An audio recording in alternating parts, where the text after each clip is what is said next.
Olá para você que está me vendo, eu sou Gambit Cavalcante e a pergunta de hoje é: por que será que homens gays se apaixonam por homens héteros?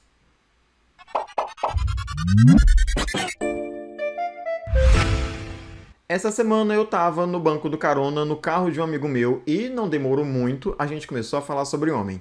Não, eu não me orgulho disso, mas homens gays, quando se juntam, falam de outros homens.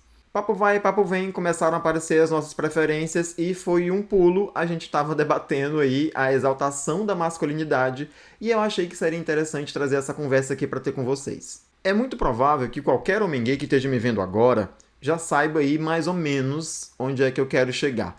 Eu lembro que no começo do ano a gente debateu muito aquela coisa do rapazinho lá do BBB que ficou apaixonado pelo amigo hétero dele, vocês lembram? E talvez nas nossas próprias vidas a gente já possa ter sentido alguma atração, o famoso crush, por algum amigo hétero, por algum ator hétero, por algum personagem hétero.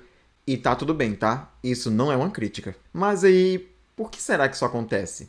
E em contrapartida, por que será que a gente não consegue sentir a mesma atração por homens gays que não representam esse mesmo tipo de ideal masculino que a gente cultua? De onde será que vem a nossa fantasia pelo homem hétero? Vamos do começo. A primeira coisa que eu acredito que a gente deva pensar é sobre de onde vem o nosso conceito sobre o que é ser homem. Durante muito tempo, a gente tirou a nossa referência de gênero do mundo animal. A gente acabou absorvendo que o macho ele é muito mais territorialista, ele é mais agressivo, ele é mais protetor do bando, ou ele lidera o bando, enfim.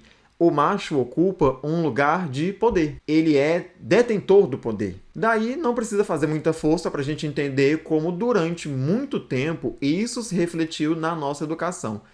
E provavelmente se reflete até hoje. Como figuras masculinas, a gente também aprende a se comportar mais ou menos ali como animais. Homens não podem demonstrar sentimentos, a gente não pode chorar, a gente não pode ter emoção, porque todas essas coisas representam sinais de fraqueza. E o homem não pode ser fraco. O homem tem que falar firme, o homem não pode pedir ajuda, o homem não vai ao médico, porque ser homem está para além de ser do gênero masculino. Ser homem representa também ser Macho. e, obviamente, para além do fato de sermos gays, nós também somos homens. E somos educados a agir como homens. Aí, quando a gente expressa qualquer atitude que foge do que se entende como ser homem, né, como ser macho, a gente é repreendido. Fala direito, senta direito, não brinque disso, não brinque daquilo. Se uma mulher ficar interessada, você não pode dar mole, você não pode dizer não, você não tem que ser delicado. Isso sem contar o bullying que a gente sofre se a gente for minimamente delicado. Enfim, qualquer desvio nosso será retaliado com violência. E o que é que isso ensina pra gente? Que qualquer coisa que fuja do ideal de masculinidade esperado pela sociedade é uma coisa ruim. E a gente acaba criando desprezo por tudo que for desse jeito, inclusive por nós mesmos. Ora pois, nessa mistura toda, a figura do gay, ela ocupa um lugar que está ali meio que no limbo. Porque, obviamente, nós não somos mulheres, mas também nós não somos o ideal do que é ser masculino. É como se a gente fosse um ser à parte. Parece uma coisa muito distante? Não é. Acredite, no meu antigo trabalho, que não faz muito tempo, eu ouvi duas frases que eu achei maravilhoso trazer para citar aqui. Uma delas era sempre repetida por uma colega de sala. Ela sempre dizia que eu não era homem. E sempre que ela queria perguntar sobre a sexualidade de alguém, sempre que ela tinha essa dúvida, ela perguntava: Fulano é homem ou é gay? no que eu tinha que dizer, fulano é homem e ainda assim é gay. E sempre as outras pessoas da sala achavam graça e diziam pra ela, né? Cara, o Gambit é homem. E ela falava. Não, ele não é homem, ele é gay. Ou seja, na cabeça dessa colega de trabalho, existia uma divisão sobre o que era ser hétero, né? Que era ser homem hétero e o que era ser homem gay. Mas o homem hétero, pra ela, é que era o homem. O homem gay, ele não era um homem, ele era gay. Ser gay era uma coisa diferente de ser homem. A outra, eu ouvi algumas vezes de um dos meus superiores, era alguém que ocupava um cargo de chefia. Ele dizia que no mundo ele só conhecia 4 tipos de pessoas. O homem, o homem que queria ser mulher e a mulher que queria ser homem.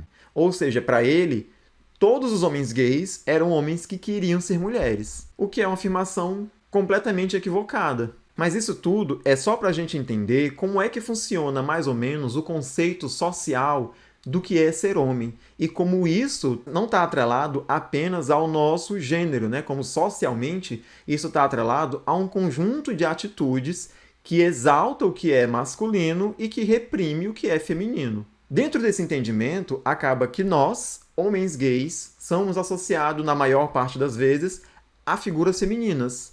Boiola, viadinho, frutinha, delicado, mulherzinha. Nós, mesmo não sendo mulheres, não somos vistos como homens. E eu acho que já ficou fácil agora entender onde é que eu quero chegar. Nossa educação machista nos ensinou a exaltar a figura do macho. A gente aprendeu a admirar a figura do masculino. Tudo que chega perto desse ideal é tido como positivo. A pessoa que tem honra, ela tem hombridade. A pessoa que é corajosa, ela é muito macho, mesmo que seja uma mulher. E se nós, como gays, não representamos essas coisas, então de que maneira a gente vai ser respeitado? Se a gente não representa esse ideal de perfeição masculina, então como é que a gente vai ser desejado? No final das contas, a gente se apaixona por homens héteros porque, em tese, eles representam o ideal dessa perfeição masculina que deve ser alcançada, que deve ser admirada. O homem hétero acaba por ser o ápice do desejo, da perfeição, porque ele tem esse conjunto de requisitos que representam o que é socialmente perfeito. E, obviamente, também não dá para fugir disso, é uma coisa que mexe com o nosso próprio ego. É um troféu de algo que, em tese também, é como se fosse inalcançável. Fazer com que me queira alguém que supostamente só tem interesse por mulheres, fazer alguém que não sente desejo por homens sentir desejo por mim, também mexe com o meu ego. É uma espécie de conquista. Isso também faz a gente se sentir poderoso. O que eu acredito que nos falta, no final das contas, são representações de um tipo de masculinidade que fuja dessa masculinidade que, inclusive, é prejudicial até para os próprios homens héteros. Porque, afinal de contas, né, essa história de não demonstrar sentimentos, de estar sempre pronto para brigar, de não poder se expressar, nem cuidar da própria saúde, isso não pode ser bom para ninguém.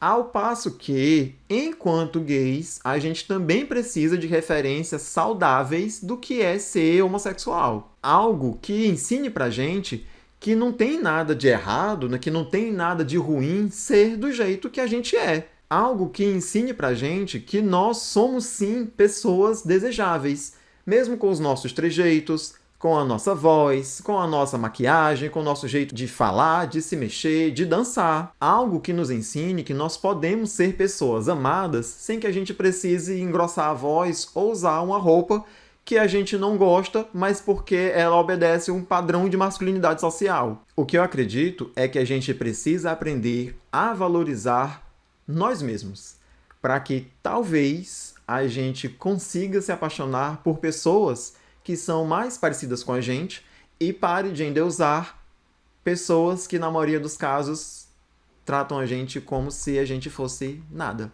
Eu acho que era isso que eu tinha para conversar com você hoje. Não esquece de deixar seu like aqui embaixo e de comentar o que é que você acha. Você tem essa preferência por héteros? E antes de ir embora, espera só mais um pouquinho. Eu vou recomendar aqui do lado mais 2 conteúdos para você ficar comigo mais um pouco.